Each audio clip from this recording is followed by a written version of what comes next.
شروع اللہ کے نام سے جو بڑا مہربان نہایت رحم والا ہے۔ اے پیغمبر صلی اللہ علیہ وآلہ وسلم، جو عورت تم سے اپنے شوہر کے بارے میں بحث و جدال کرتی اور خدا سے شکایت رنج و ملال کرتی تھی، خدا نے اس کی التجا سن لی اور خدا تم دونوں کی گفتگو سن رہا تھا۔ کچھ شک نہیں کہ خدا سنتا دیکھتا ہے۔ جو لوگ تم میں سے اپنی عورتوں کو ماں کہہ دیتے ہیں وہ ان کی مائیں نہیں ہو جاتی، ان کی مائیں تو وہی ہیں جن کے بطن سے وہ پیدا ہوئے۔ بے شک وہ نامعقول اور جھوٹی بات کہتے ہیں، اور خدا بڑا معاف کرنے والا اور بخشنے والا ہے۔ اور جو لوگ اپنی بیویوں کو ماں کہہ بیٹھیں پھر اپنے قول سے رجوع کر لیں تو ان کو ہم بستر ہونے سے پہلے ایک غلام آزاد کرنا ضرور ہے۔ مومنو، اس حکم سے تم کو نصیحت کی جاتی ہے، اور جو کچھ تم کرتے ہو خدا اس سے خبردار ہے۔ جس کو غلام نہ ملے وہ مجامعت سے پہلے متواتر 2 مہینے کے روزے رکھے، جس کو اس کا بھی مقدور نہ ہو اسے 60 محتاجوں کو کھانا کھلانا چاہیے۔ یہ حکم اس لیے ہے کہ تم خدا اور رسول کے فرما بردار ہو جاؤ، اور یہ خدا کی حدیں ہیں، اور نہ ماننے والوں کے لیے درد دینے والا عذاب ہے۔ جو لوگ خدا اور اس کے رسول کی مخالفت کرتے ہیں وہ اسی طرح ذلیل کیے جائیں گے جس طرح ان سے پہلے لوگ ذلیل کیے گئے تھے، اور ہم نے صاف اور صریح آیتیں نازل کر دی ہیں۔ جو نہیں مانتے ان کو ذلت کا عذاب ہوگا۔ جس دن خدا ان سب کو جلا اٹھائے گا تو جو کام وہ کرتے رہے ان کو جتائے گا۔ خدا کو وہ سب کام یاد ہیں اور یہ ان کو بھول گئے ہیں، اور خدا ہر چیز سے واقف ہے۔ کیا تم کو معلوم نہیں کہ جو کچھ آسمانوں میں ہے اور جو کچھ زمین میں ہے خدا کو سب معلوم ہے؟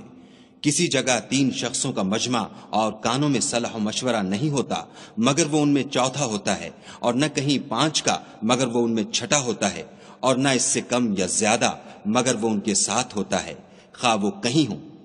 پھر جو کام یہ کرتے رہے ہیں قیامت کے دن وہ ایک ایک ان کو بتائے گا۔ بے شک خدا ہر چیز سے واقف ہے۔ کیا تم نے ان لوگوں کو نہیں دیکھا جن کو سرگوشیاں کرنے سے منع کیا گیا تھا، پھر جس کام سے منع کیا گیا تھا وہی پھر کرنے لگے؟ اور یہ تو گناہ اور ظلم اور رسول خدا کی نافرمانی کی سرگوشیاں کرتے ہیں۔ اور جب تمہارے پاس آتے ہیں تو جس کلمے سے خدا نے تم کو دعا نہیں دی اس سے تمہیں دعا دیتے ہیں، اور اپنے دل میں کہتے ہیں کہ اگر یہ واقعی پیغمبر ہیں تو جو کچھ ہم کہتے ہیں خدا ہمیں اس کی سزا کیوں نہیں دیتا؟ اے پیغمبر صلی اللہ علیہ وآلہ وسلم، ان کو دوزخ ہی کی سزا کافی ہے، یہ اسی میں داخل ہوں گے اور وہ بری جگہ ہے۔ مومنو، جب تم آپس میں سرگوشیاں کرنے لگو تو گناہ اور زیادتی اور پیغمبر کی نافرمانی کی باتیں نہ کرنا، بلکہ نیکوکاری اور پرہیزگاری کی باتیں کرنا، اور خدا سے جس کے سامنے جمع کیے جاؤ گے ڈرتے رہنا۔ کافروں کی سرگوشیاں تو شیطان کی حرکات سے ہیں، جو اس لیے کی جاتی ہیں کہ مومن ان سے غمناک ہوں، مگر خدا کے حکم کے سوا ان سے انہیں کچھ نقصان نہیں پہنچ سکتا۔ تو مومنوں کو چاہیے کہ خدا ہی پر بھروسہ رکھیں۔ مومنوں، جب تم سے کہا جائے کہ مجلس میں کھل کر بیٹھو تو کھل بیٹھا کرو، خدا تم کو کشادگی بخشے گا، اور جب کہا جائے کہ اٹھ کھڑے ہو تو اٹھ کھڑے ہوا کرو۔ جو لوگ تم میں سے ایمان لائے ہیں اور جن کو علم عطا کیا گیا ہے خدا ان کے درجے بلند کرے گا، اور خدا تمہارے سب کاموں سے واقف ہے۔ مومنو، جب تم پیغمبر کے کان میں کوئی بات کہو تو بات کہنے سے پہلے مساکین کو کچھ خیرات دے دیا کرو، یہ تمہارے لیے بہت بہتر اور پاکیزگی کی بات ہے، اور اگر خیرات تم کو میسر نہ آئے تو خدا بخشنے والا مہربان ہے۔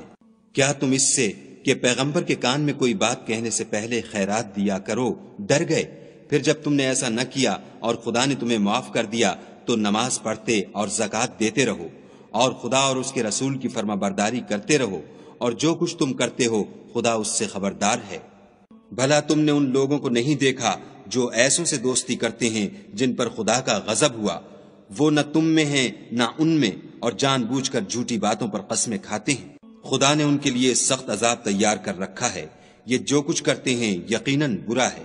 انہوں نے اپنی قسموں کو ڈھال بنا لیا اور لوگوں کو خدا کے رستے سے روک دیا ہے، سو ان کے لیے ذلت کا عذاب ہے۔ خدا کے عذاب کے سامنے نہ تو ان کا مال ہی کچھ کام آئے گا اور نہ اولاد ہی کچھ فائدہ دے گی۔ یہ لوگ اہل دوزخ ہیں، اس میں ہمیشہ جلتے رہیں گے۔ جس دن خدا ان سب کو جلا اٹھائے گا تو جس طرح تمہارے سامنے قسمیں کھاتے ہیں اسی طرح خدا کے سامنے قسمیں کھائیں گے، اور خیال کریں گے کہ ایسا کرنے سے کام لے نکلے ہیں۔ دیکھو یہ جھوٹے اور برسرے غلط ہیں۔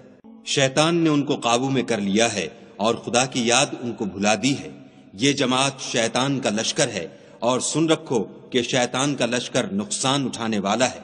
جو لوگ خدا اور اس کے رسول کی مخالفت کرتے ہیں وہ نہایت ذلیل ہوں گے۔ خدا کا حکم ناطق ہے کہ میں اور میرے پیغمبر ضرور غالب رہیں گے، بے شک خدا زوراور اور زبردست ہے۔ جو لوگ خدا پر اور روز قیامت پر ایمان رکھتے ہیں تم ان کو خدا اور اس کے رسول کے دشمنوں سے دوستی کرتے ہوئے نہ دیکھو گے، خواہ وہ ان کے باپ یا بیٹے یا بھائی یا خاندان ہی کے لوگ ہوں۔ یہ وہ لوگ ہیں جن کے دلوں میں خدا نے ایمان پتھر پر لکیر کی طرح تحریر کر دیا ہے اور فیض غیبی سے ان کی مدد کی ہے، اور وہ ان کو بہشتوں میں جن کے تلے نہریں بہ رہی ہیں داخل کرے گا، ہمیشہ ان میں رہیں گے۔ خدا ان سے خوش اور وہ خدا سے خوش۔ یہی گروہ خدا کا لشکر ہے، اور سن رکھو کہ خدا ہی کا لشکر مراد حاصل کرنے والا ہے۔